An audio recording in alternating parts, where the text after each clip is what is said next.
Okay. Hello, class. Apologies again for having to do this online today. I have court-related obligations, so I'm unable to make it. But alas, here is today's lecture. So a brief review. We started the unit on utilitarian and Kantian approach to global justice. And as a quick refresher, utilitarianism is the ethical theory that right and wrong actions are determined by maximizing happiness, minimizing suffering. So there's a strong focus on consequences. Kantianism, in contrast, holds that right and wrong actions are determined by adherence to universal moral rules and obligations. We'll talk about what that means here in a second more, but there's a strong focus on intentions.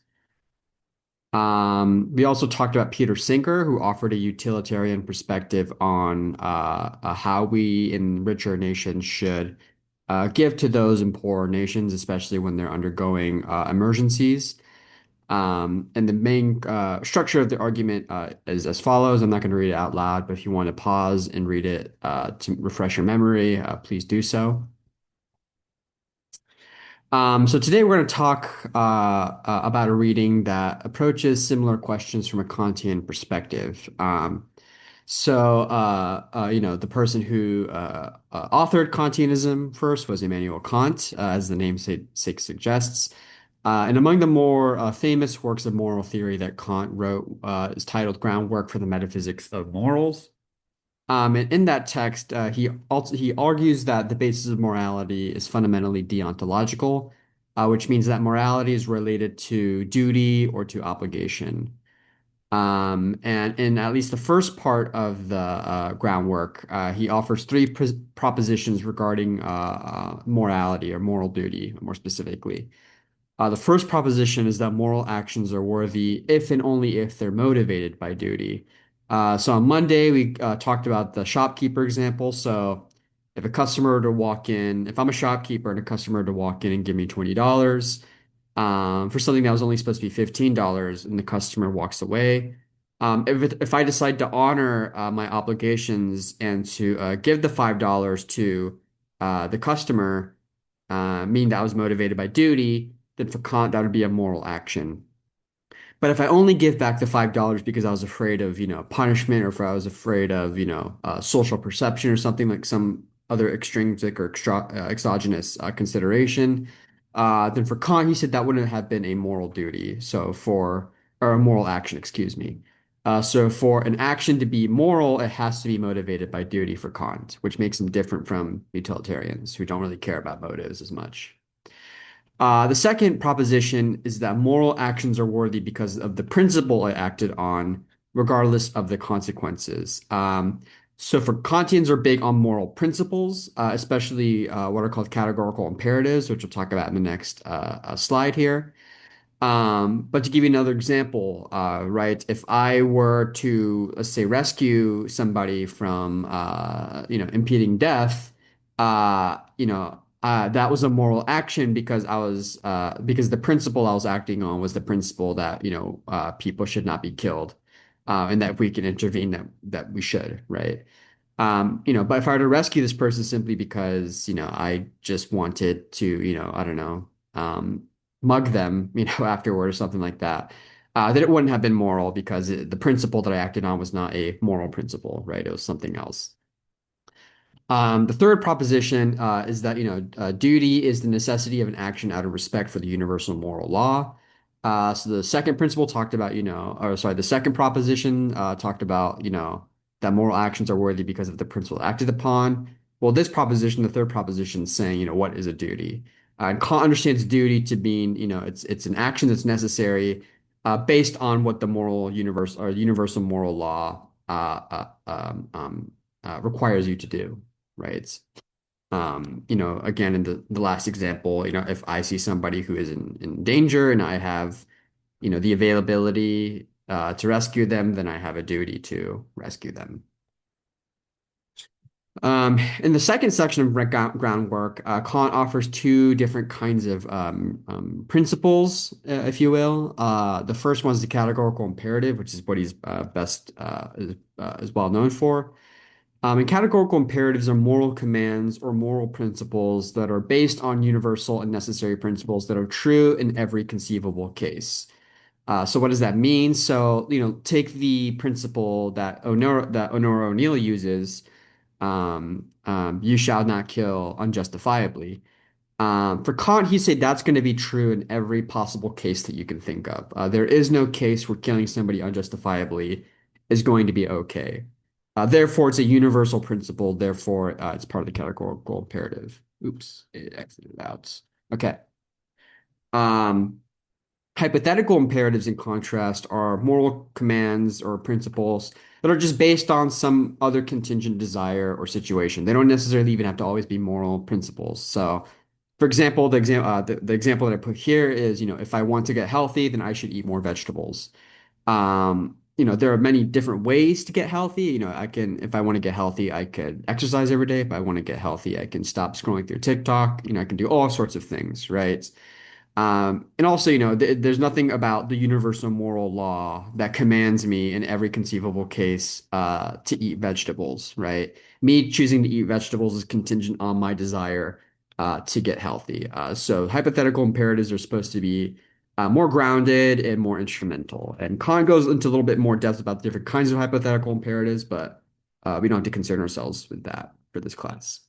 Um, and of course, you should think of categorical imperatives as having primary authority over hypothetical imperatives. So the hypothetical imperatives that you come up with can't violate categorical imperatives, right? So, if I want to get healthy, I shouldn't kill everybody else who's healthier than me, because clearly that's violating a categorical imperative that I shouldn't kill unjustifiably, right? So categorical imperatives sort of contain and regulate and constrain hypothetical imperatives and not the other way around, according to Kant.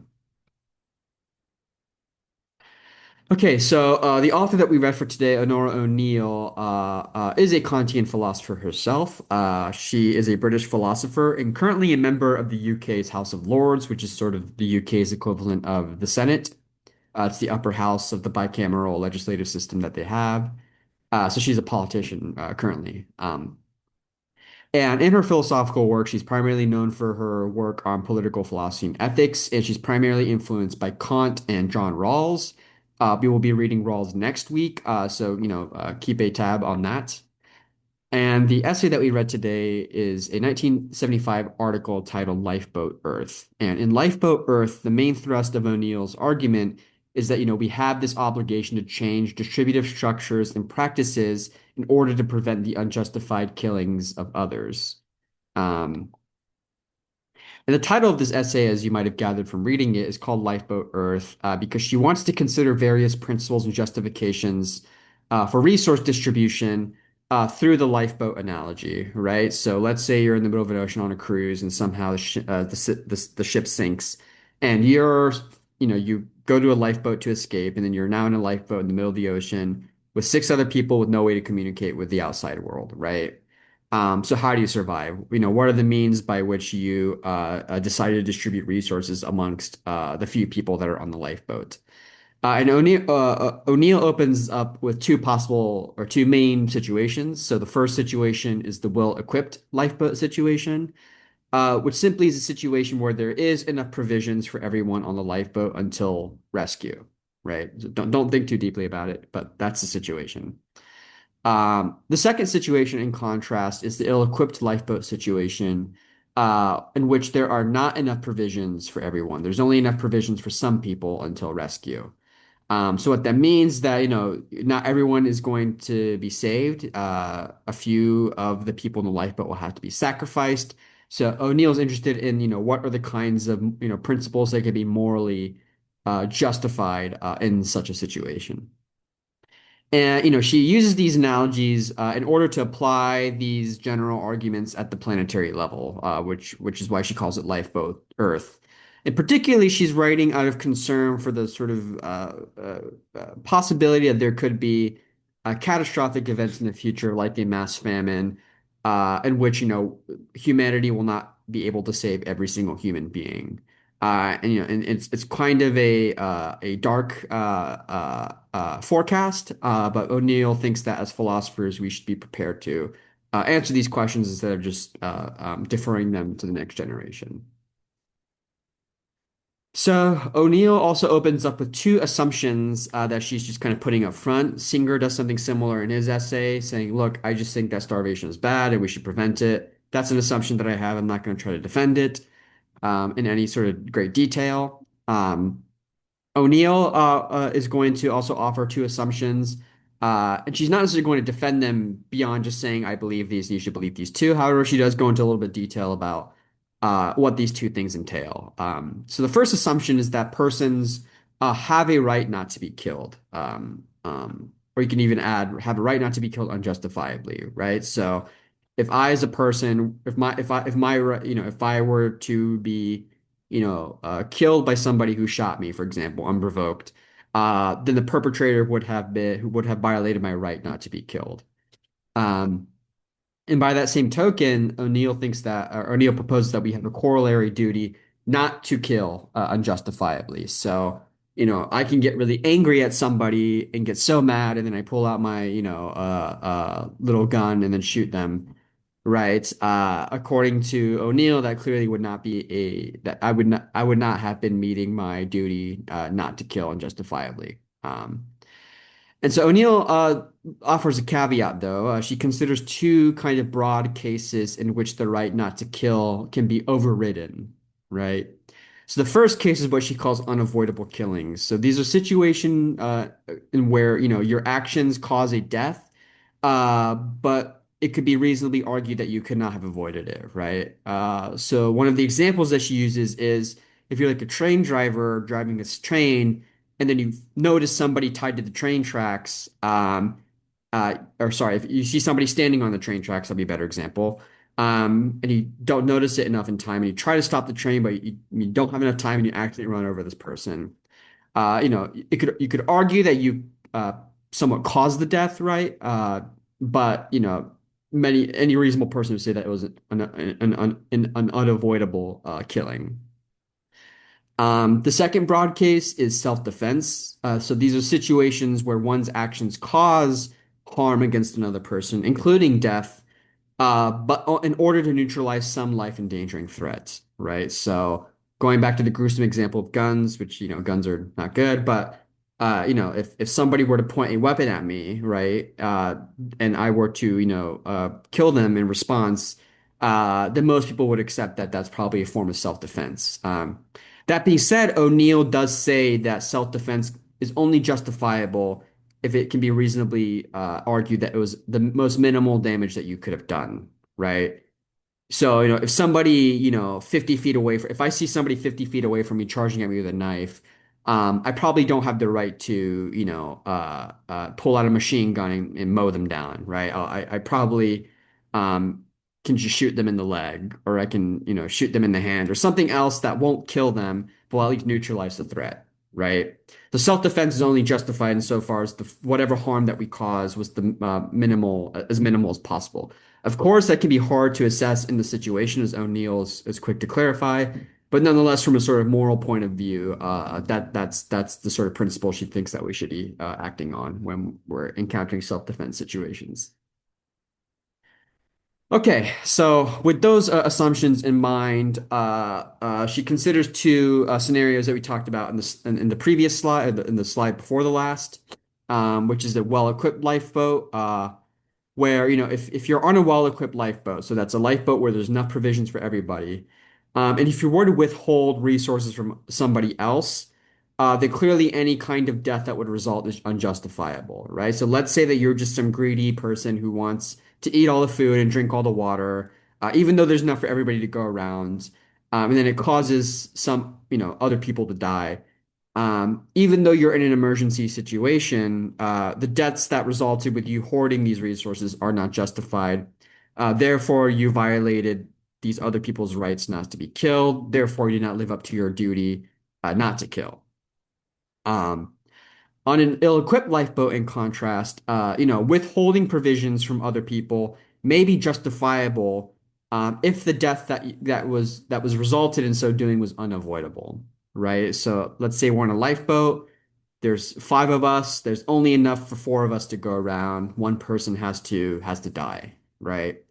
And O'Neill recognized that, these are very difficult questions, and she says that, the deaths that result can only be justified if the procedure for determining who will die is fair, right? So, if I start panicking and just start pointing to somebody whose, appearance I don't like and said they should die, that's not necessarily a fair procedure. A fair procedure maybe be something like pulling sticks, right? Whoever pulls a short stick is the one who has to go, right? Um, and obviously, she confesses, quote, lifeboat situations do not occur very frequently. We're often not confronted starkly with the choice between killing or being killed by the application of a decision to distribute scarce rations in a certain way. Yet, this is becoming the situation of the human species on the globe, unquote. However, O'Neill admits that, this analogy can only go so far because unlike a lifeboat where we're all more or less at the mercy of the elements, lifeboat Earth has significant inequalities that sort of complicate the story, right? And the sort of metaphor that she uses is sort of those first class passengers and those stowaway passengers, right? So on Lifeboat Earth, there are people that are going to be first class. They're going to be at the top of the ship. They're going to have fine dining. They're going to have access to resources. Whereas those in the stowaway areas, the stowaway passengers are not going to have access to critical resources. They're not going to have a lot of power. They're not going to have a lot of say, right? Um, so she writes, quote, if we imagine a lifeboat in which special quarters are provided for the recently first class passengers and on which the food and water for all passengers are stowed in those quarters, then we have a fair, if crude, model of the present human situation on Lifeboat Earth. For even on the assumption that there is at present sufficient for all to survive, some have control over the means of survival and so indirectly over others' survival. Sometimes the exercise of control can lead, even on a well-equipped lifeboat, to the starvation and death of some of those who lack control. On an ill-equipped lifeboat, some must die in any case, and as we have already seen, though some of these deaths may be killings, some of them may be justifiable killings, unquote. So a good analogy for this is the movie Snowpiercer. And if you haven't seen Snowpiercer, it's a movie about that's set in the distant future, and there's a sort of ice age that's happening. Humanity can't survive in the cold, right? So, sort of the surviving humans all pack onto this really long train.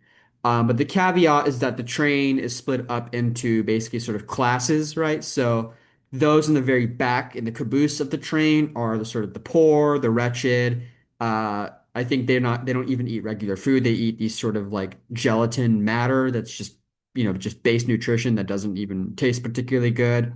It's crowded in the back, and if the train somehow needs to sort of get rid of some people, for provisions or something, then those are obviously going to be the first people to go, right?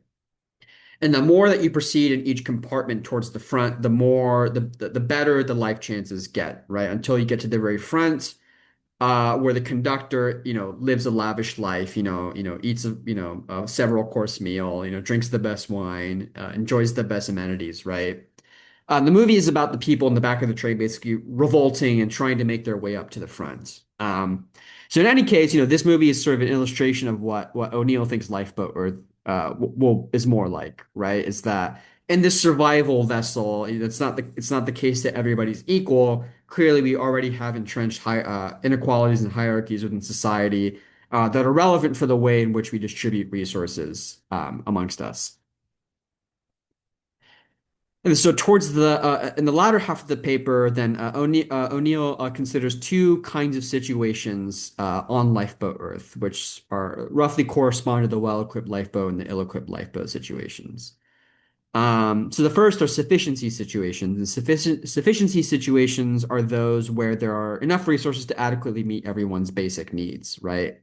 Arguably, you could say that we're currently sort of in a sufficiency situation, even though O'Neill wants to suggest that we're kind of moving away from that, which then leads to the second kind of situation, which is the scarcity situation. And this is the situation where, there are simply just not enough resources to meet everyone's basic needs, right? Um, so in sufficiency situations, O'Neill suggests that, property rights should not overwrite the right not to be killed. So if we're on a lifeboat and, if there's enough provisions if there's enough provisions to go around, but then I say, well, this is, this food is my property. I bought this food. I own this food. Therefore, you don't have a right to eat this food. O'Neill thinks that that's not a compelling reason to withhold resources from other people, but if there's enough to go around, right? So apply this at the level of Earth. If we're in a kind of emergency crisis, but it's a sufficiency situation where there's enough resources, then it's not justifiable to withhold resources from people suffering from those emergencies by saying that's our property, right? Um, and she also says that, even in today's practices, there are certain cases where maldistribution of resources often do lead to unjustifiable killings, excuse me, even though the sort of activities that lead to those killings aren't necessarily direct, right? So the two situations that she considers are the foreign investment situation, the commodity pricing situation. I'm not going to go into detail about what those are, but if you're interested, read those passages in the text. But in both of these cases, O'Neill argues that the killings that result are unjustifiable, right? So, if I'm a CEO of a multinational corporation, I'm not necessarily intending to lead to the deaths of other people, but nonetheless, my actions and decisions do eventually do lead to unjustifiable killings because I'm withholding critical resources from people who have a right not to be killed, right? So what I wrote here is that, the killings that result are unjustifiable, even if the perpetrators A, did not act alone, B, did not cause immediate death, C, were not certain that someone will die, and D, did not intend to cause any deaths.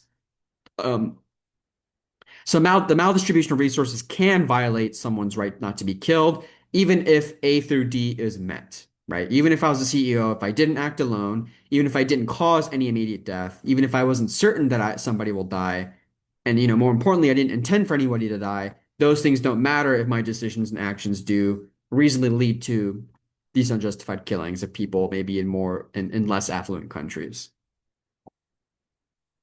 Scarcity situations, in contrast, are maybe a little bit different, right? And O'Neill doesn't necessarily offer any strong proposals of how to navigate these situations. I think she wants us more to be kind of aware that this is a very strong possibility in the not so distant future, and that as philosophers, we should be prepared to offer some basic moral guidelines for how we're going to navigate such situations, right? Um, and the case example that O'Neill and also Singer uses are famines, right? And O'Neill argues that, in these scarcity situations, the decisions that we make that will lead to some people being killed in famines are only justified really only if the famine is inevitable, right? So let's say some meteor came from Earth and, struck our planet and then it caused the soil to not be good and there's not enough food to go around, right? So we're going to have to come up with some procedure to determine who gets to survive and who doesn't. And so, but clearly, even in this situation where we're not culpable, so to speak, it nonetheless complicates our moral obligations because we can't respect everyone's right not to be killed. So she writes, quote, "We face a situation in which not everyone who is born can live out a normal span of human life, and further, which we must expect today's normal lifespan to be shortened," unquote. Um, that being said, however, O'Neill also clarifies that, most famines are not necessarily inevitable. Oftentimes, most famines are actually the results of decisions that we make right now in this pre-famine period, right? Um, so, for example, like going back to the last slide, right? If your food practices, if your agricultural practices are completely at the mercy of multinational corporations, if the way that you distribute resources are heavily unequal, if you're polluting the environment, if you're causing climate change, then currently all those things that you're doing are will contribute toward a famine, right? Famines hardly just appear out of nowhere. Um, as such, O'Neill wants to suggest that if famines are indeed the result excuse me, if the famines that result in the future are the effects of our current practices and decisions, in some senses we are directly morally responsible, right? So O'Neill thinks that if famine were to happen in the near future, I think it'd be reasonably to suspect that those famines are going to at least be partly the result of the current practices and decisions that we're making, whether it be at the sort of individual level, sort of our own consumption practices or our own sort of food practices, right? But I think O'Neill thinks that what's more important is a structural level, right? The patterns of distribution that govern our society. Um, so given this scenario, she thinks that, we should begin the conversation of trying to consider, hypothetical famine and pre-famine policies that will guide our decisions in this tragic scenario. I'm not going to go into great detail about what some of these hypothetical policies are, so I encourage you to read those passages on your own. Um, so some things to consider, especially for the discussion board assignment that you have today, right? So the first thing to think about with O'Neill's article is, this relies on the premise that we are, as a planet approaching a scarcity situation. Obviously, that's a pretty strong claim.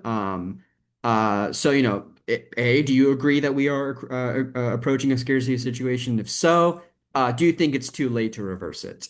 Um, the second question I want you to consider is that if we are in a scarcity situation, or if we are approaching a scarcity situation, what do you think the principles and procedures we need to establish to manage and distribute resources? And this is what the discussion board assignment is going to try to get you to consider as well.